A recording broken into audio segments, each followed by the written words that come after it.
Eu descobri que meu pai tinha falsificado minha assinatura quando estava procurando um contrato antigo num arquivo que eu mesma tinha criado. Não foi drama, não foi confronto, não foi ninguém me contando. Fui eu, sozinha, numa tarde comum de quarta-feira, com um café esfriando do lado do teclado, abrindo uma pasta no sistema da empresa que tinha o meu nome na capa. E o que estava dentro dela não era sobre mim. Era sobre o que eles tinham decidido fazer com a minha vida enquanto eu trabalhava sem questionar. Mas deixa eu te contar como eu cheguei até ali. Porque essa história não começa naquela tarde. Ela começa muito antes, numa manhã em que eu ainda acreditava que trabalhar para a família era uma bênção e não uma armadilha com porta decorada. Meu nome é Camila, tenho 34 anos. Por 8 anos, fui gestora financeira da construtora do meu pai, seu Hélio, um homem que nunca precisou levantar a voz para te fazer sentir pequena. Ele tinha um jeito mais refinado de fazer isso. Ele sorria, colocava a mão no seu ombro e dizia: "A gente cuida disso para você." Com uma voz tão tranquila que você quase agradecia. Quase. Minha mãe, Neuza, era o complemento perfeito dele. Se ele era o arquiteto do silêncio, ela era a decoradora. Colocava flores em cima de cada coisa pesada que ele construía. Quando ele dizia alguma coisa que magoava, ela traduzia depois com um sorriso. "Seu pai só quer o seu bem, Camila. Você sabe como ele é." Eu sabia. O problema é que demorei tempo demais para entender o que eu sabia. Entrei na empresa com 26 anos achando que era uma oportunidade real.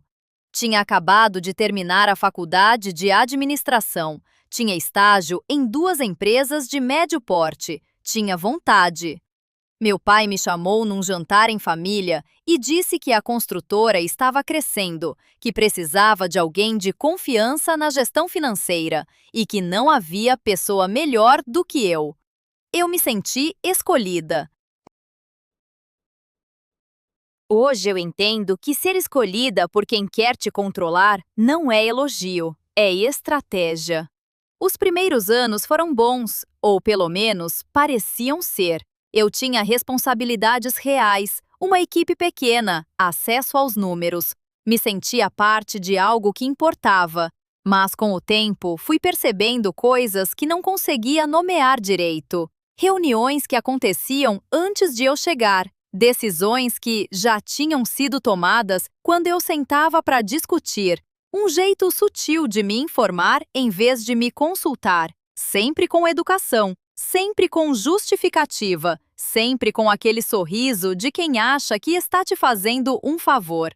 Foi quando comecei a namorar Rafael que a temperatura mudou de vez. Ele era arquiteto autônomo, trabalhava pelos próprios projetos, não devia satisfação para patrão nenhum. Minha mãe perguntou, com aquele tom de conversa casual que ela usava para coisas sérias, quantos imóveis ele tinha no nome. Quando a resposta foi nenhum, ela fez uma pausa que durou tempo demais. Meu pai não disse nada sobre Rafael diretamente. Só começou a marcar reuniões às sextas à noite, que eram exatamente os dias que eu tinha combinado com Rafael de jantar fora. Semana após semana, eu cancelava. Ele nunca cancelava nada. E foi numa dessas sextas, enquanto todos já tinham ido embora e eu estava sozinha terminando um relatório, que abri a pasta errada no sistema. Ou talvez a pasta certa na hora certa. O nome dela era o meu nome. Camila, Gestão, Documentos. Cliquei achando que eram arquivos que eu mesma tinha salvado e esquecido. Não eram. Eram contratos com minha assinatura em datas em que eu não estava na empresa. Um acordo com o fornecedor que comprometia diretamente a minha parte societária. E uma procuração com minha assinatura digitalizada, autorizando decisões que eu nunca soube que existiam. Fiquei olhando para a tela por um tempo que não consigo medir. O café do lado estava frio. O escritório estava vazio. E dentro de mim, alguma coisa que eu tinha segurado sem saber por anos inteiros começou a afundar devagar, como um objeto pesado descendo profundo de água parada. Eu não chorei, não gritei. Fechei a pasta, peguei meu celular e fiquei parada olhando para a tela sem saber ainda o que ia fazer. Só sabia que alguma coisa tinha mudado para sempre naquela sala e que eu nunca mais ia conseguir fingir que não vi. Se essa história já te tocou de alguma forma, me ajuda deixando seu like e se inscreve no canal. Isso faz toda a diferença para que mais pessoas encontrem esse conteúdo. Dirigindo para casa naquela noite, o trânsito estava daquele jeito que parece proposital, lento, cheio de buzina, como se o mundo todo tivesse decidido te dar tempo para pensar quando você menos quer. Eu fui no automático, trocava a faixa, parava no sinal, seguia em frente. Mas minha cabeça estava naquela pasta, nas datas, nas assinaturas, na forma como tudo estava organizado com um cuidado que não era descuido, era intenção. Rafael me ligou quando eu estava quase chegando. Atendi no viva voz e a minha voz saiu diferente, mais seca, mais baixa. Ele percebeu antes de eu terminar a segunda frase. O que aconteceu? Não foi pergunta de educação, foi a voz de alguém que te conhece bem o suficiente para saber que quando você fala assim, alguma coisa quebrou. Eu não sei bem porque não consegui mentir para ele naquele momento. Talvez porque eu já estava cansada demais de adaptar o que eu sentia para o que os outros conseguiam ouvir. Contei tudo ainda no carro, estacionada em frente ao meu prédio, com o motor desligado e o silêncio da rua lá fora. Rafael não interrompeu uma vez.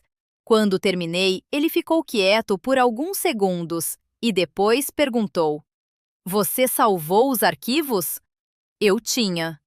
Você tem advogado próprio?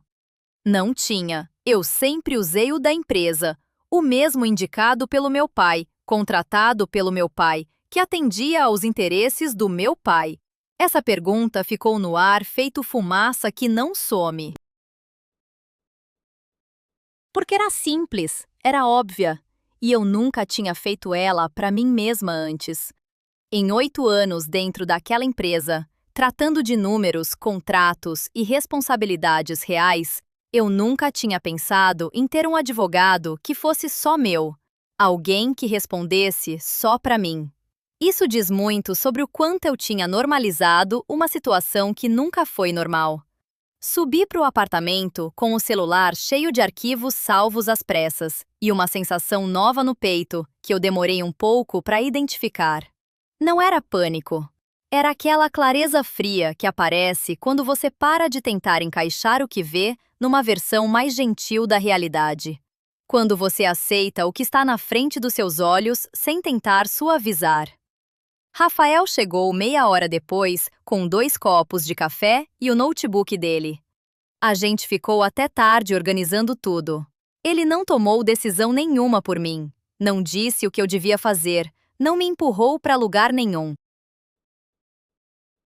Só ficou do lado enquanto eu organizava data por data, documento por documento, numa pasta nova que eu criei e protegi com senha que só eu sabia. Em algum momento da madrugada, eu olhei para a tela cheia de arquivos e pensei no quanto de energia eu tinha gasto nos últimos 8 anos tentando ser boa o suficiente dentro de uma estrutura que estava construída exatamente para que eu nunca saísse dela com as mãos livres. Não foi raiva que senti, foi algo mais pesado e mais limpo ao mesmo tempo. O tipo de entendimento que dói na hora, mas que você sabe que vai precisar para seguir em frente. Na manhã seguinte, antes de qualquer coisa, pesquisei advogadas especializadas em direito societário e marquei a primeira consulta da minha vida com alguém que trabalhava só para mim. A advogada ficou em silêncio por tanto tempo depois de ler os documentos que eu comecei a achar que tinha feito algo errado em mostrar. Fernanda tinha uns 40 anos, cabelo preso, uma mesa tão organizada que parecia cenário e um jeito de ouvir que não deixava escapar nada. Ela leu tudo uma vez, depois voltou para o começo e leu de novo. Eu fiquei sentada do outro lado da mesa, segurando o copo de água que a assistente tinha me dado, sem conseguir beber, sem conseguir soltar. O escritório cheirava a papel e ar-condicionado gelado, e lá fora a cidade fazia barulho como se nada estivesse acontecendo. Quando Fernanda finalmente levantou os olhos para mim, ela não estava com cara de surpresa, estava com cara de quem acabou de confirmar uma hipótese. Isso foi feito com cuidado, ela disse. Não com pressa. Alguém que conhece bem seus hábitos, seus horários, seu jeito de trabalhar. Essa frase entrou devagar e foi afundando, porque eu entendi o que ela estava dizendo sem ela precisar completar. Não era um estranho, era alguém de dentro. Era alguém que me via todos os dias. Fernanda explicou ponto por ponto. A assinatura digitalizada tinha sido usada em 3 documentos diferentes em datas separadas ao longo de quase 2 anos. Não era um deslize, era um padrão. Cada documento resolvia uma coisa específica, renegociava um prazo, ajustava uma cláusula, reduzia minha participação em pequenas frações que sozinhas pareciam insignificantes, mas juntas formavam um caminho muito claro. Um caminho que levava para fora da empresa sem que eu precisasse sair. Me tiravam aos poucos, no papel, enquanto eu continuava aparecendo todo dia, trabalhando, entregando resultado, achando que fazia parte de algo. Saí do escritório de Fernanda com uma lista de providências e uma sensação no peito que eu não esperava sentir naquele momento. Não era desespero, era aquela clareza fria de quando você entende que ficou no escuro por tempo demais e agora a luz bateu de frente. Dói, mas você enxerga. Liguei pro Rafael do estacionamento ainda. Ele atendeu no segundo toque. Quando terminei de resumir o que Fernanda tinha dito, ele ficou quieto por alguns segundos e então falou baixinho, quase para si mesmo. 2 anos, Camila. Eles fizeram isso por 2 anos. E eu fiquei pensando que 2 anos atrás eu ainda levava marmita para a empresa e ficava até mais tarde quando meu pai pedia porque achava que estava contribuindo. Contribuindo para quê? Eu ainda estava aprendendo. Naquela semana, eu fiz uma coisa que nunca tinha feito em 8 anos de empresa. Comecei a prestar atenção diferente. Não no trabalho em si, nos contratos, nos números, nas reuniões, mas nas pessoas.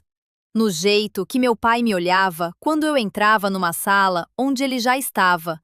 Naquela fração de segundo antes do sorriso aparecer, quando o rosto dele ainda estava no modo natural.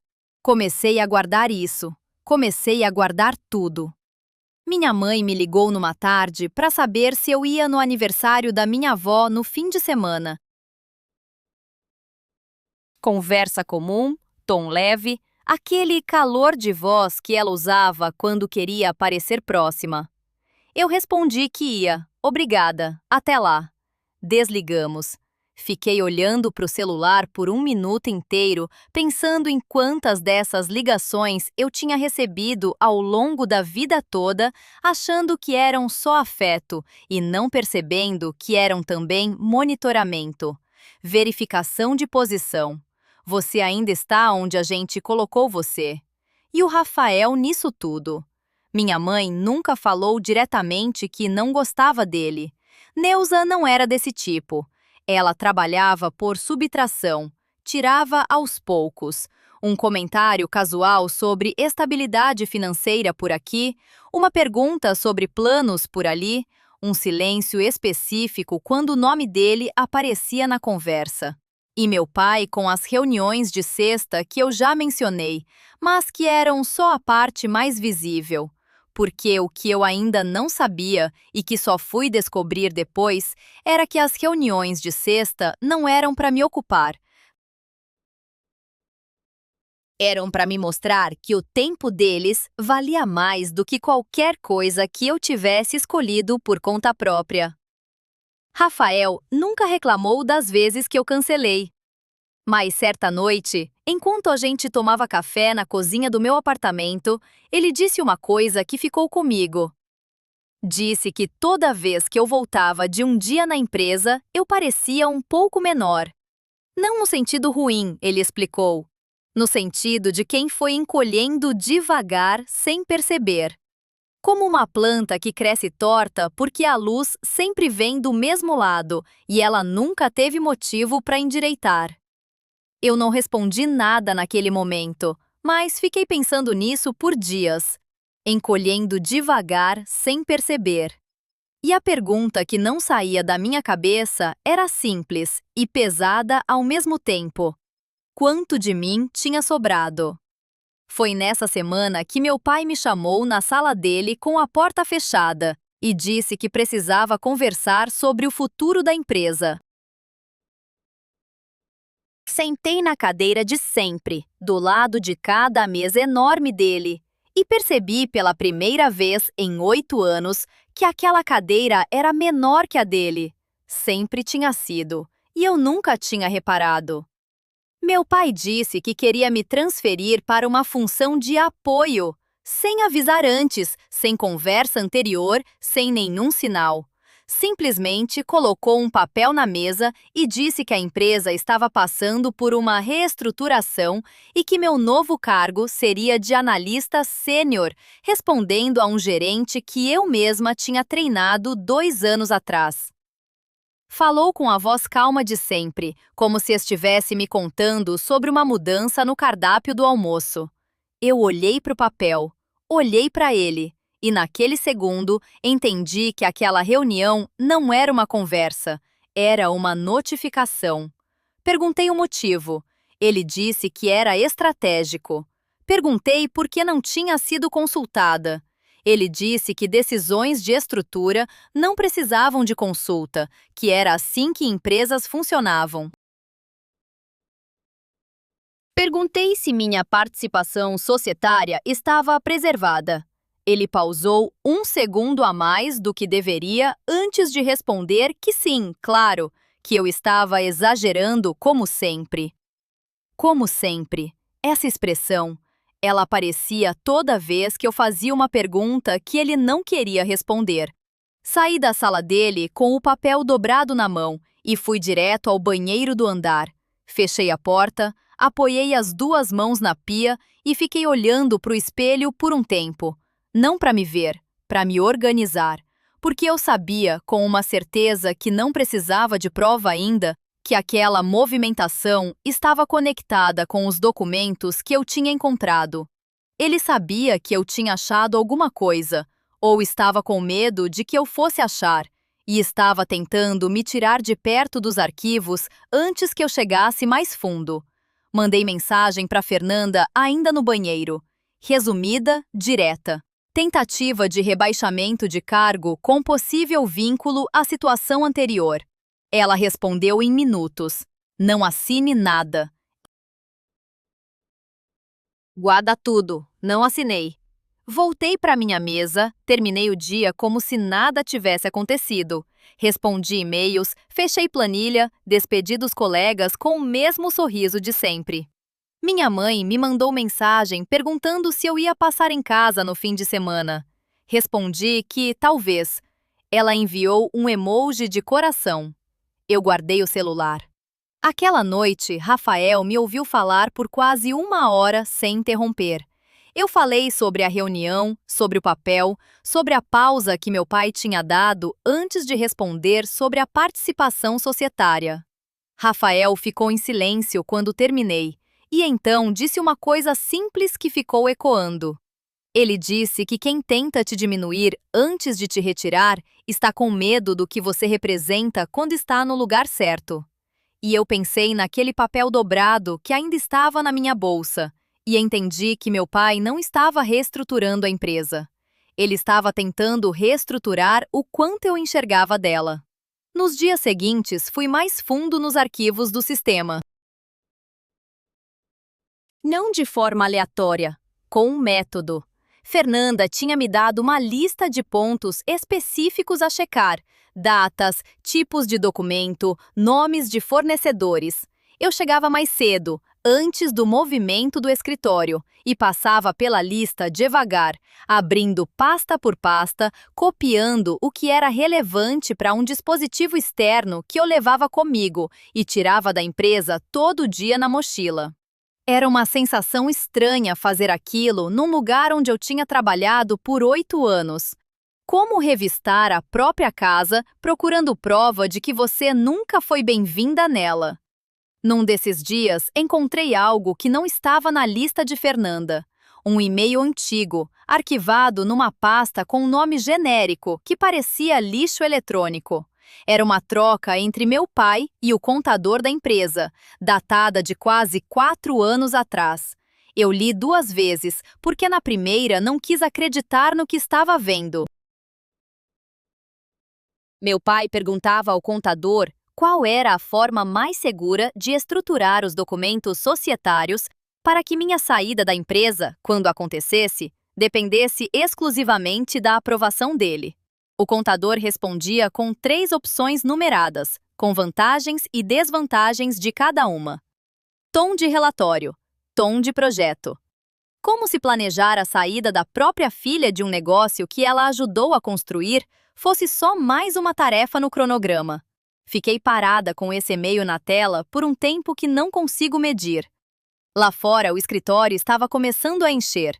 Eu conseguia ouvir o barulho das cadeiras, o cheiro de café que alguém tinha colocado para fazer na copa, passos no corredor. Tudo completamente normal. Tudo completamente alheio ao que eu tinha acabado de descobrir. Copiei o e-mail. Fechei a pasta. Levantei, fui buscar um café. Sorri para a colega que passou por mim e me perguntou se eu estava bem. Disse que estava. E era mentira e era verdade ao mesmo tempo, porque eu não estava bem. Mas pela primeira vez em muito tempo eu estava inteira. Estava com as informações certas nas mãos certas. E isso era diferente de estar bem. Era melhor. Mandei o e-mail para Fernanda naquela tarde. A resposta dela chegou rápido e era curta. Isso muda o tamanho do caso, Camila. Preciso te ver amanhã cedo. Dormi pouco naquela noite, não de ansiedade, de atenção. Aquele tipo de vigília que não é nervosa, é preparada. Fiquei olhando para o teto do quarto com Rafael do meu lado dormindo e pensei em quanto tempo aquele plano tinha existido antes de eu saber que ele existia. 4 anos pelo menos, talvez mais, talvez desde o começo. E enquanto esse plano estava sendo construído em e-mails trocados entre meu pai e o contador dele, eu estava do outro lado do corredor trabalhando, entregando, construindo junto uma empresa que tinha uma saída de emergência projetada especialmente para mim. Mas tinha uma coisa que eles não tinham calculado: a Gilza. Gilza tinha 15 anos de empresa. Era assistente administrativa, sabia de tudo e de todos, tinha uma memória que eu nunca vi igual e um jeito quieto de observar que fazia as pessoas esquecerem que ela estava na sala. Ela nunca tinha me dado motivo para desconfiar, nem motivo para confiar mais do que o normal. Era colega, era parte do cenário do dia a dia. Mas naquela semana, ela passou pela minha mesa num horário que não era o dela e pousou a mão na borda como quem está só de passagem. Me olhou rápido e disse baixinho, quase sem mover os lábios: "Você tem 2 minutos depois do expediente. Só você." E foi embora antes que eu conseguisse responder. Gilza tinha guardado um documento por 3 anos dentro de um envelope fechado numa gaveta da própria casa, porque não sabia o que fazer com ele e tinha medo de fazer errado. Ela me contou isso sentada numa mesa do fundo da copa vazia, depois que todo mundo tinha ido embora, com a voz baixa e as mãos juntas em cima da mesa, como quem está numa confissão. O escritório estava quase no escuro, só a luz do corredor entrando pela fresta da porta. Cheirava a café velho e ao perfume suave dela, e eu fiquei em silêncio ouvindo cada palavra com atenção total, porque eu sabia que aquele momento não ia se repetir. Ela disse que tinha presenciado uma conversa anos atrás entre meu pai e o contador, numa sala de reunião que ela estava organizando, e que eles tinham esquecido que ela ainda estava lá. Não ouviu tudo, mas ouviu o suficiente para entender que estavam discutindo como estruturar algo no meu nome sem que eu precisasse saber. Depois dessa conversa, o contador tinha imprimido um documento e deixado na impressora por engano. Gilza tinha pego, lido e guardado. Não por maldade, ela deixou claro, por instinto. Aquele instinto de quem trabalha anos numa empresa familiar e aprende a sentir quando alguma coisa está errada, mas não tem nome ainda. Ela abriu a bolsa e colocou na mesa um envelope pardo, dobrado no meio, com o canto levemente amarelado pelo tempo. Empurrou na minha direção sem falar mais nada. Eu abri devagar. Era uma versão impressa de um rascunho de acordo societário, com anotações à mão nas margens, uma delas circulada 2 vezes com caneta vermelha. A anotação dizia, em letra que eu reconheci como sendo do contador, garantir que a saída dela não gere indenização. Dela. Eu. Sem nome, mas era eu. Fiquei olhando para aquela frase por tempo demais. Gilza esperou. Quando levantei os olhos para ela, ela estava me olhando com um jeito que misturava alívio e desconforto, como quem finalmente largou um peso que carregava sem ter pedido para carregar. Perguntei por que ela estava me mostrando aquilo agora. Ela disse que quando viu a movimentação das últimas semanas, o meu jeito diferente de andar pela empresa, as perguntas que eu estava fazendo nos sistemas, ela entendeu que eu já sabia de alguma coisa, e que guardar aquele papel mais tempo seria ser conivente com o que tinha sido feito. Saí dali com o envelope na bolsa e as pernas mais pesadas do que deveriam estar. Não de tristeza, de peso real. O tipo de peso que vem quando você coleta prova por prova de algo que uma parte sua ainda estava esperando poder explicar de outro jeito. Cada documento novo fechava uma saída, e agora, com o papel de Gilza, não tinha mais interpretação alternativa possível. Era um projeto, era um plano, e tinha nome da minha família na capa. Mandei foto do documento para Fernanda ainda no estacionamento. Ela respondeu em menos de 2 minutos. Amanhã às 8, Camila. Esse papel muda o eixo de tudo. Dormi com o celular do lado e acordei antes do alarme. Rafael já estava de pé quando saí do quarto, café na mão, olhando pela janela com aquele silêncio que ele tem quando está pensando em algo sério. Quando me viu, ele não perguntou nada, só esperou. Contei sobre Gilza, sobre o envelope, sobre a anotação circulada em vermelho. Ele ouviu tudo. Depois ficou quieto por um tempo e disse, quase baixinho: "Eles planejaram isso antes de você ter qualquer motivo para sair." Eu concordei com a cabeça. Antes de eu fazer qualquer coisa diferente. Antes de conhecer você. Antes de qualquer coisa. Já estava decidido. Essa frase ficou comigo o dia todo. Já estava decidido. Porque ela mudava o jeito de olhar para toda a história. Não era a reação ao que eu tinha feito. Era uma estrutura montada com antecedência, esperando só o momento certo para ser acionada. E o que acionou foi simples. Foi eu começar a querer uma vida que não estava nos planos deles. A reunião com Fernanda naquela manhã foi diferente das outras. Ela estava com 2 blocos de notas na mesa e um tom que eu não tinha visto nela ainda. Mais direto, mais firme.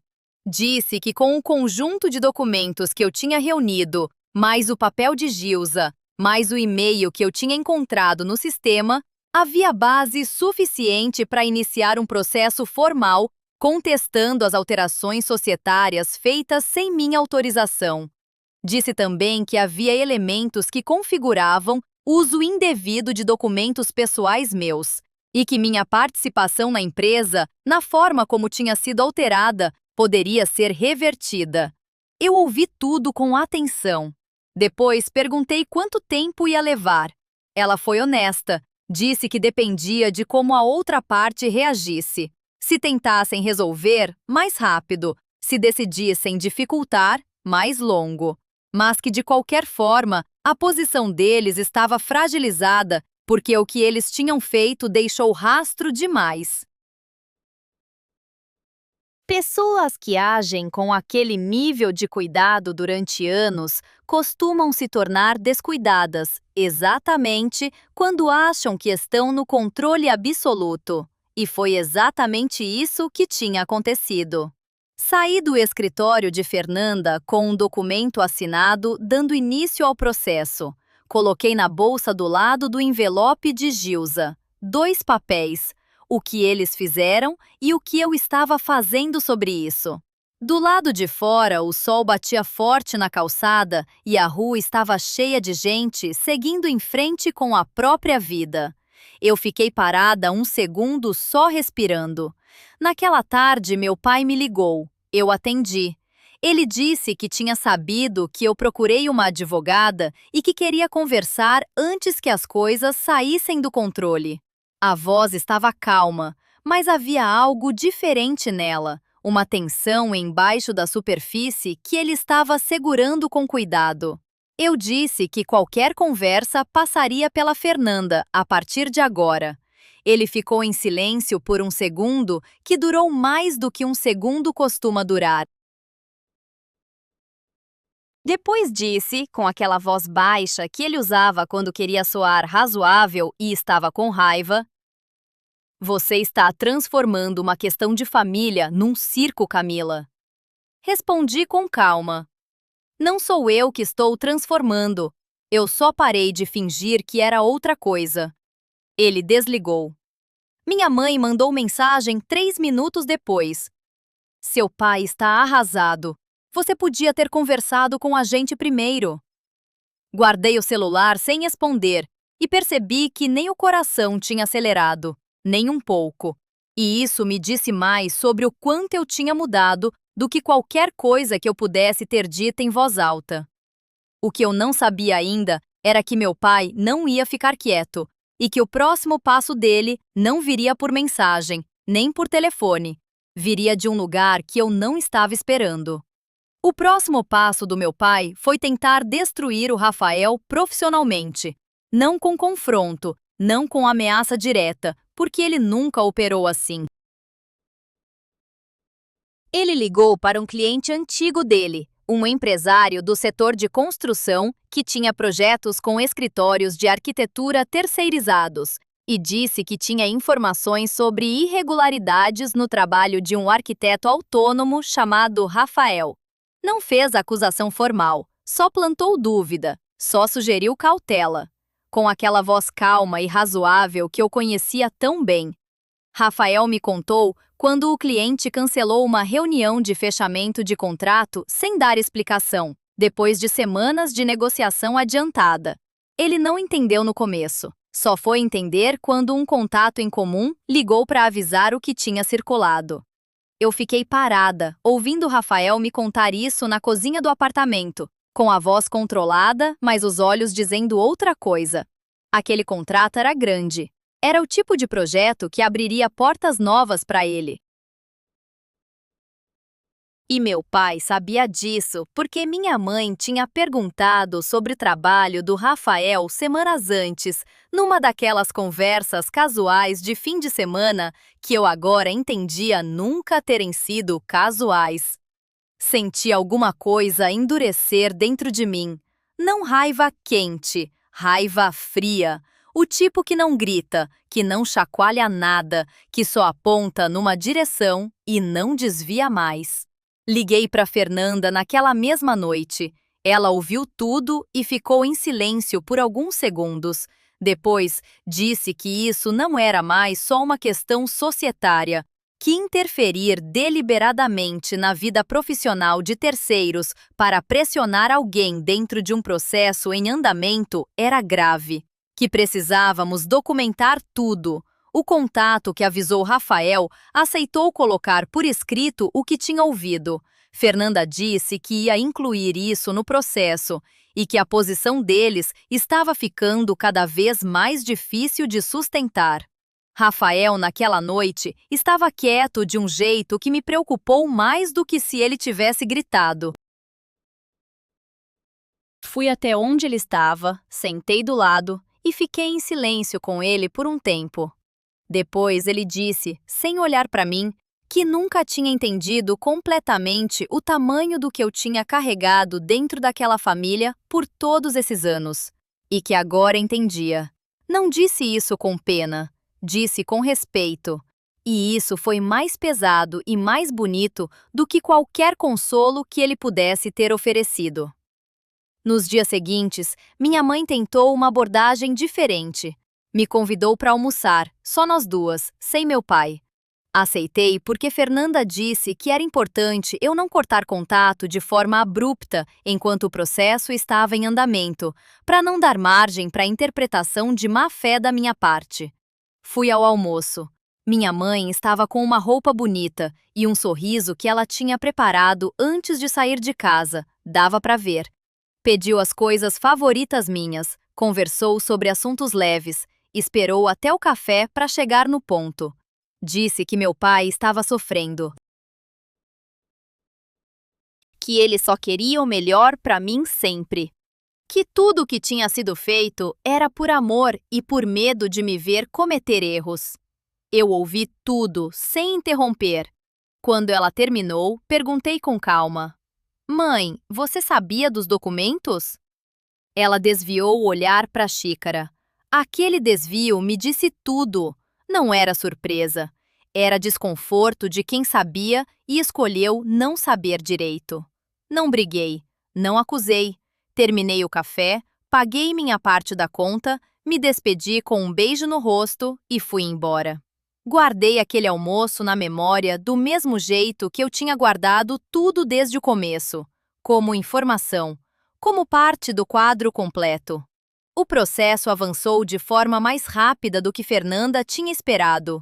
A outra parte, representada pelo advogado da empresa, que era, claro, o advogado do meu pai, tentou primeiro questionar a autenticidade dos documentos que eu tinha reunido.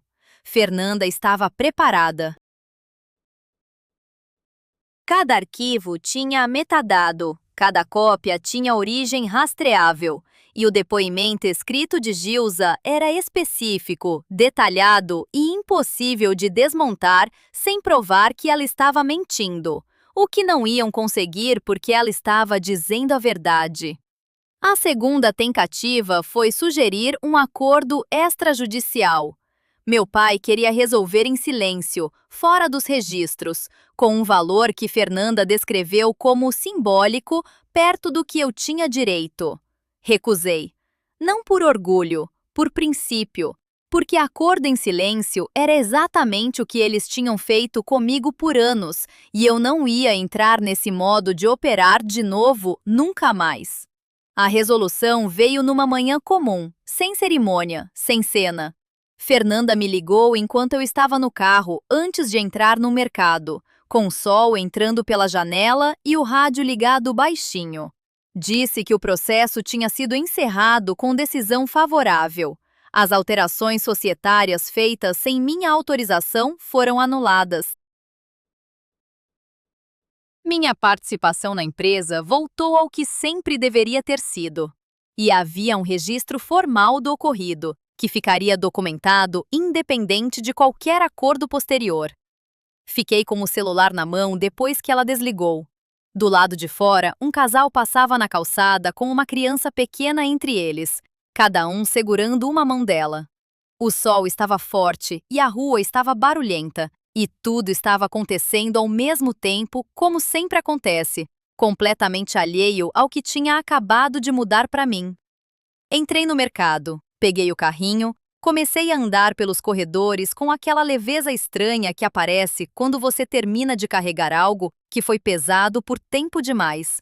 Não foi euforia, não foi festa. Foi aquela sensação quieta de quem colocou os pés no chão depois de ficar na ponta dos pés por anos sem perceber.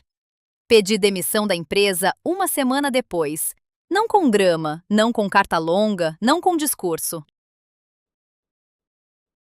Só com o comunicado formal que Fernanda redigiu, dentro do prazo certo, dentro dos termos certos. Meu pai não me respondeu diretamente. Minha mãe mandou uma mensagem dizendo que a porta estava sempre aberta. Guardei a mensagem. Não respondi. Abri minha consultoria financeira num espaço pequeno que Rafael me ajudou a encontrar.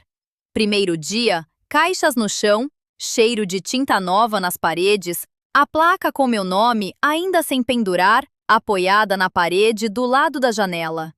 Rafael chegou com café e ficou me ajudando a organizar as prateleiras sem falar muito, só presente, só junto. Em algum momento, olhei para a placa com meu nome e pensei em quanto tempo aquelas letras tinham existido só como extensão de outra coisa. Filha de, funcionária de. A partir dali, eram só minhas.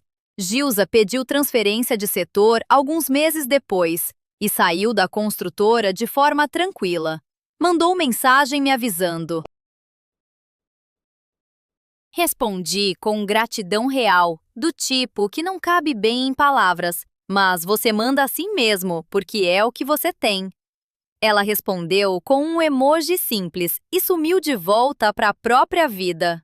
Às vezes, as pessoas entram na sua história só para te devolver algo que era seu, e isso é suficiente. Tem uma coisa que ninguém te fala sobre sair de uma estrutura que foi feita para te segurar. Que o vazio que fica no começo não é fracasso, é espaço. Espaço que você nunca teve porque estava sempre preenchido por decisões que não eram suas, por expectativas que não eram suas, por uma versão de você que existia para caber num lugar que nunca foi feito do jeito certo para você. Quando esse espaço aparece, a primeira reação é querer preenchê-lo rápido com qualquer coisa, porque vazio parece errado.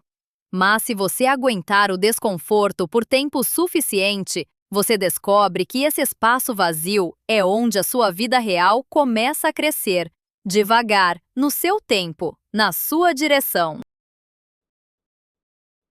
Aprendi que quem te conhece de verdade não precisa administrar o que você sabe. Não precisa filtrar o que você vê. Não precisa planejar sua saída antes de você ter motivo para ir embora. Amor que controla não é amor que protege. É amor que tem medo de você inteira. E você inteira é exatamente o que você tem obrigação de ser. Agora me conta uma coisa, e eu quero que você responda de verdade nos comentários.